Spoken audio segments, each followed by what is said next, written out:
Now you've always spoke about your grandfather and how much of impact he was on you. I think he was a bricklayer or something like that, right? Worked in a Mason, bricklayer, he masonry. did it whatever. Yeah, He did whatever.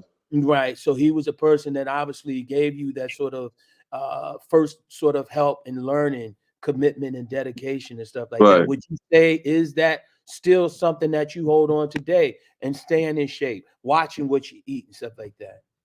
Well, I mean, my thing is, you don't have to watch what you eat because if you stand in shape, I mean, like you say, you got a scale, you got mirrors, you change clothes every day. But I just glad I'm be able to get up to do what I can. But it ain't what I was doing, but I'm doing something. So the thing is keep. Everybody said keep going, keep going. I see them in the gym. They see how my body changed, but my grandfather, he was so special to me, and all my aunts and uncles who, just seeing him what he did on a regular basis when I was growing up and how he worked. It was all about work. It wasn't no play around for us. Like you can play around, but you got to do your work first. And I think now a lot of people do more playing around doing their work. But I'm just glad I had a chance to, to grow up to see him at a young age, as long as I could until he passed away. And but he was definitely my cornerstone for his work and holding myself accountable, and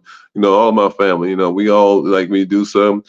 If you do something wrong, if you know it's wrong and something happens, you got be responsible. So it's a lot of stuff happening in life, but like I said, can't let it sidetrack you, and just try to do better next time.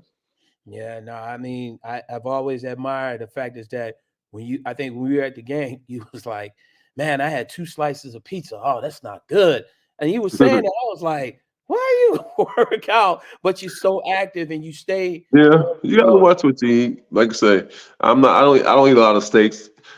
When I played, I ate more because I was burning more calories. Since I got out of the game, I ate less steaks. I stopped eating them for a few years. Now I'm starting back eating them. Uh, my stepson, he likes steaks and French fries. Daughter like lamb chops and French fries. So I try to cook for both of them when I cook. But no, it's just I like good food, and it's hard to find good food since the pandemic. yeah, well, oh, Christmas is right around the corner and stuff like that. Yeah. Obviously, we always talk about some of the meals and things that you make and stuff. What is sort of the out of the ordinary traditional meal that you would make like for the holiday season? Well, last year I did seafood for Christmas, but Thanksgiving you did the whole, the turkey, the ham, the yam, the potato salad, macaroni and cheese, apple pie, cornbread. So basically, like I said, try to switch it up. Maybe just like I said, probably do some ham with some seafood, but you gotta get your sides, some string beans, some potato salad, that stuff, that stuff and dress, whatever they want to call it, they stick to you. But just try. They say always eat breakfast before. And some people say, "Well, I'm gonna wait for the big meal." Yeah. Sometimes they said put some in your stomach, then later on you maybe eat half of what you would have ate whole. So, it's just one of them things.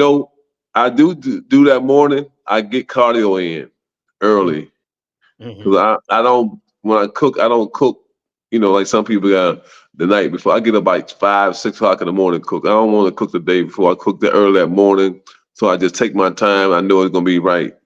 Yeah. Now, is it hard for you to eat after cooking? Because No, obviously you're around no, the smell no. and I stuff don't. like I that. don't never have a problem with that. I Really? eat while I'm cooking it after. I'm gonna definitely eat twice. Thanks Christmas Day. Okay. I mean, I might make a little breakfast sandwich, but I'm gonna eat twice. Two good meals. Yeah.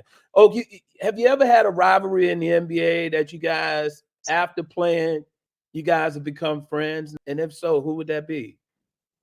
And has it Uh, surprised I you? mean, I mean, it's hard to say, Gerald. I mean, I wasn't really mad at nobody when we did play before the rival, but we took it personal. Um, I mean, I like a few guys. I mean, there's a few guys I don't like, but most of all, I don't have no problem with nobody. I mean, some guys always, but they wasn't nothing. But I like all the guys because I know the work they put in. I'm gonna give them their flowers, their credit, because it's not easy back then to play, in the league. Because the detail and be on this and that, to do this, do that, travel, get your own bags, back to back. We had to go to the airport. Now they go private plane, private meals, everything, massage therapy. So we laid the bricks. They just came in the house. Yeah, that's right. You built the house and everything like that. When you hear, because it's so funny, the last enforcer and stuff. What made you come up with that title? And has people approached you pretty much even more so with that entitled? Because the last enforcer would think it's just all this. I'm breaking through walls and all this other stuff, but it was so many different fascinating stories. What made you come up with that title? Me, Frank came up with it. We had others, and Alex, the owner enforcer. They said they wanted to keep it kind of a little mild, so I should have said, So I mean, it was okay. The last enforcer, the only enforcer, the baddest powerful, So it was just different names we threw around. But I feel like when I played the game, probably some guys could have been before me, like Lonnie Shelton. It said Lucas and Coleman Washington, but I didn't get a chance to play them. But I feel like just being a force when they played, they're gonna say, well, Dennis Rodman, Ben Wallace was good. Rodman was, he did a lot of faking. I don't like guys who fake, just like with What do you Karl mean Malone, he faking? flopped a lot, but he was a great power forward, him and Barkley. But Barkley wasn't tough at all. He was just a guy. He get numbers. So he talked tough. When they say his name, I be like, if they only knew, if they only knew. But like these guys got a pass now; they can talk on TV. So it is what it is. See, He probably gonna say, "Why Oak still talking about me? Just like you talking about everybody else? Like just like you talking about Trey, not Trey, Clay Thompson." I heard Clay say, "Well, Barkley never had nothing good to say about Golden State. He's a hater, Clay. I got your back, Clay. So let me know." what is it about Charles Barkley that really just rubs you the wrong way? Because Oh, I don't let him rub me. Trust me. He don't rub me. Nah, he don't rub me. He know what it is. I it's mean, I just somebody. I just don't like to see him just like how can you talk about a guy like Clay, a nice mild mannered guy, and this and that, and Charles was an asshole when he played. He played, we can tell you he didn't want to practice. He didn't want to do this and that because he was good and he got his way. He got his way. That will happen. That's the only difference between our era and this era. Our best player always got their way. If it's bad or good, they just I can see it when they all went on the dream team. That's why they got along so good because they all was just lackadaisical guys, just did everything their way. But just one of them things. I remember being a ball boy, and I remember one of the scariest fights that I ever saw. And I was like, man, I remember the police went in the back because they wanted to make sure it didn't extend, but it pretty much spilled over into the fans. And that was the fight with you and Xavier McDaniel. And I remember that y'all was swinging, and I was like, man, this was something Yeah. crazy. Did y'all ever have any meetings of the mind to rectify stuff when he was traded to the Knicks and stuff like that? Did y'all ever Nah, squash it I up? mean, I am a beat. I wouldn't worry about him beating me up, so it wasn't no problem. So what could he do? Um, I heard lately he said something about somebody was asking him something about Oak said something about Patrick, and he said something smart. I mean, he was underside power forward. He came to New York. He was on one leg. He was trying to bully. He wasn't really the bully, so it is what it is. I mean, he was ex. Talk loud. So like I said, he was. Before he hurt his leg, he was a good player. But Mm. who cares? It just seemed like some guys and stuff. I'm hoping that I could bring you and that person that was one of your former teammates to the table, man, and squash things because you know what, Squash man. what? Well, I mean, I think if anything, apologies need to be had to you because man, Apology for what though, Joe? Talk to me while we well, talking. there's certain things we're not gonna mention on this podcast We because might as well. We mentioned everything else. well, the whole situation with Patrick and stuff like that, and Patrick Ewing and Ain't no situation. He just didn't come to my rescue. right, I played 10 years with this man. I right, had I had his back every night. right, Come on, man. and I think that needs to be heard to He him. know he know what it is. He trying to watch out. He know what it is, man. It You shouldn't have know, been nothing. He should have been bringing it. He should have called a press conference. He should have been bringing the door down. Like, man, Oak didn't. That ain't Oak didn't do. Do something. That's what I'm and saying. you're talking about the whole situation at the Garden and stuff, and you know, you know how Patrick was, and I mean, again, I would Yeah, love to see everybody Coach knows Carter. that's the same thing. It's the same thing you talking about. What Patrick was the same thing as the guy who owned the Garden. Bad people. They bad people. Can't put it no better. He treated you like S soup. You know what? I think at the end of the day, you know, y'all played together for years, man, and I That's think okay. I can play yeah, with anybody. right, right, I and can that's play with Ray Charles, Stevie Wonder. It's okay. I can play with anybody. but It's, it's, we get to a point, man, that at the end of the day, man, it's too much blood, sweat, and tears. And like you said, oh, I remember seeing you diving on the floor, doing all that dirty work, and a lot of times people he, take he it he for should have a press conference and apologize to me because I did do all the dirty work. yeah, yeah. And I think if Yeah, anything, maybe y'all need to talk. Would you be ain't open? ain't noth- ain't nothing to talk about. My number been the same for 30 years, so I ain't changing. He got it. He can't. It's hard. It will be hard for him to pick up and push, call back, push Charles because he's wrong. But if he's He's telling wrong. you How, he's wrong, how can you not have my back? I had your back for 10 years. You ain't one thing happened. You can't speak up for me. Come on, Bill. no, hey, listen, you know what? Come on, man. I would never disagree with you on that. Come on, man. And I think at the end of the day, Everybody in the Garden know how this man was. Everybody who played with him know how this man was. But they ain't gonna say nothing. They scared. I don't know why. He wasn't a good teammate.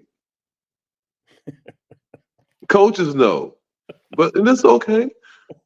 If I wasn't a good teammate, you can tell me. Can nobody say that though? Nobody.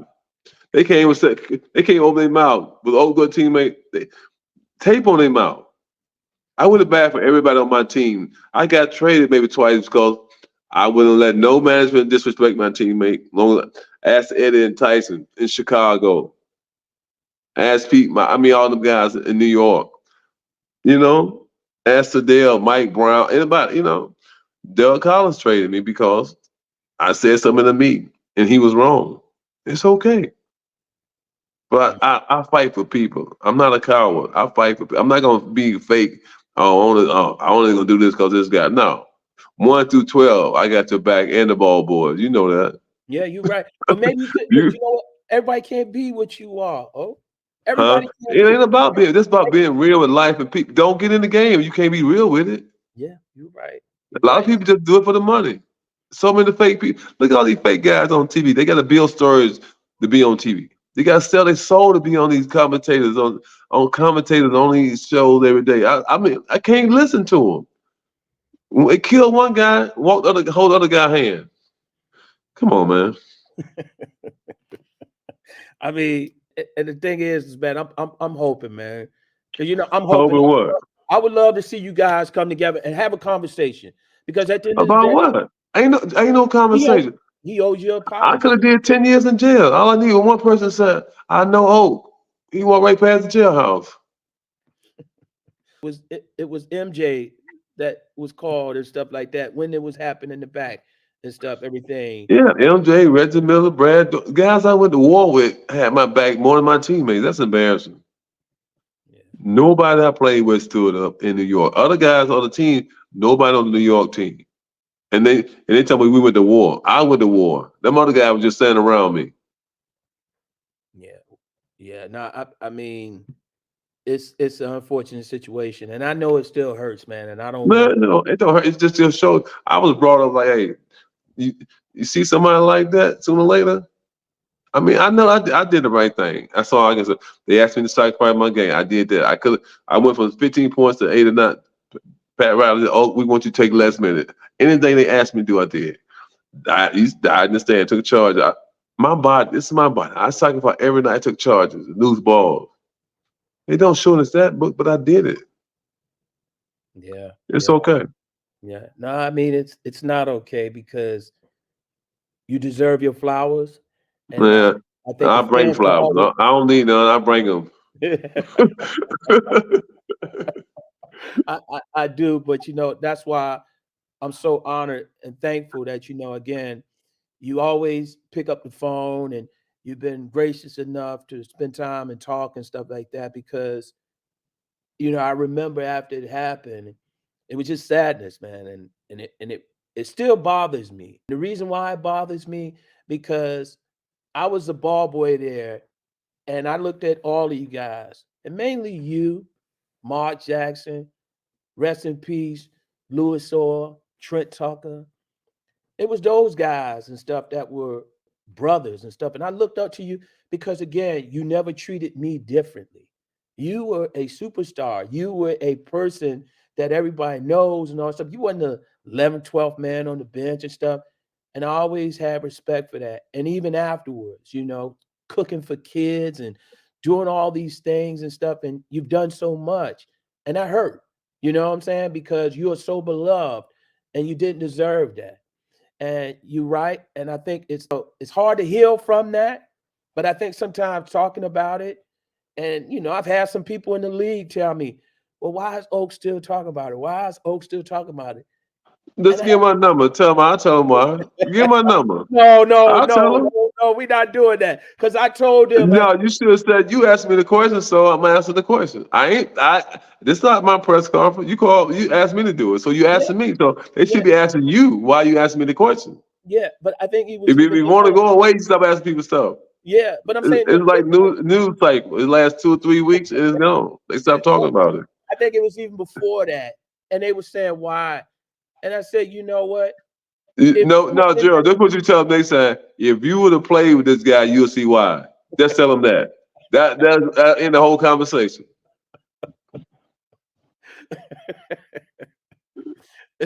and he They ain't gonna say, and "Hey, you know what? Oh, he has some great ways about him. Patrick does really? have some great. He does, man. It might be Tell me too. small. Tell me too. It's okay. Tell me too. Oh, stop. Okay." He tries. It's And so you and we trying to win a championship. You can't say two good things about a person, really. You might want to say a King Elijah one. That's two things. It's all good, man. Hey, I'm just glad to make it to my. I'm in the 60s now. I'm trying to enjoy life. I'm trying to get another 24 out hey, man. on my own. Then Make after that, I know things happen in life. Things really go away. So I'm gonna no. try to stay strong for the next 24 years. Man, do 25, even 25 plus. Oh, and wrapping up, man, what is it that you look back and what would you want people to know about your NBA career and just more so you as a person? You're 60 now, and what are the things that you want people to know about you that about your NBA career as well as you as a person? I would just wish people could know me when I was 10, 15, 20. Before I even got to this league, how my life was. But once I got to understand life and being a grown man, and that's changed me to being a guy who really took stuff personal for not personal against people, but personal as life. Because once you get in life, it got to get personal for you to grow. I think that once I started growing, the smarts come out, the understanding how to deal with people on a regular basis. Just a lot of things just open up as you go, and like, especially the people I was around. I was learning early. Some people didn't probably learn till late, so it was good. I was around older people growing up in my family, and that's all. Drop the mic. That's it for me, Gerald. No, I appreciate it, man. And I don't know if you know it, but BJ Armstrong calls you Charlie. So you got Yeah. to Oh no, no, I like BJ, man, and I'll never forget what BJ went through in Chicago when they were training him to be GM, and they gave the job to someone else, and I know they hurt him too. And Jed Croft was my man, rest in peace. But I know BJ was, he wanted that job.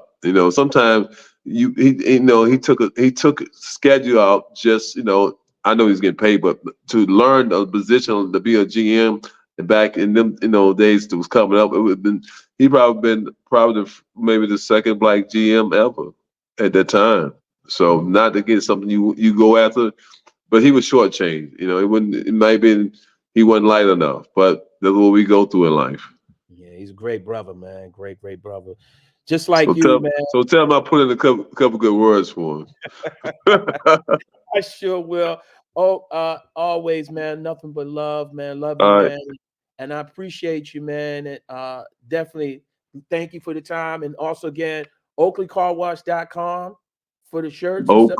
Oak, OakleyCarWash.com. You get the Last Enforcer and a lot of gear from the Oakley Car Wash. Hats, t-shirts, stuff like this. I'm trying to, bring something different to the table besides, just sweatshirts and hoodies. Yeah, definitely. And definitely be on the lookout for the documentary.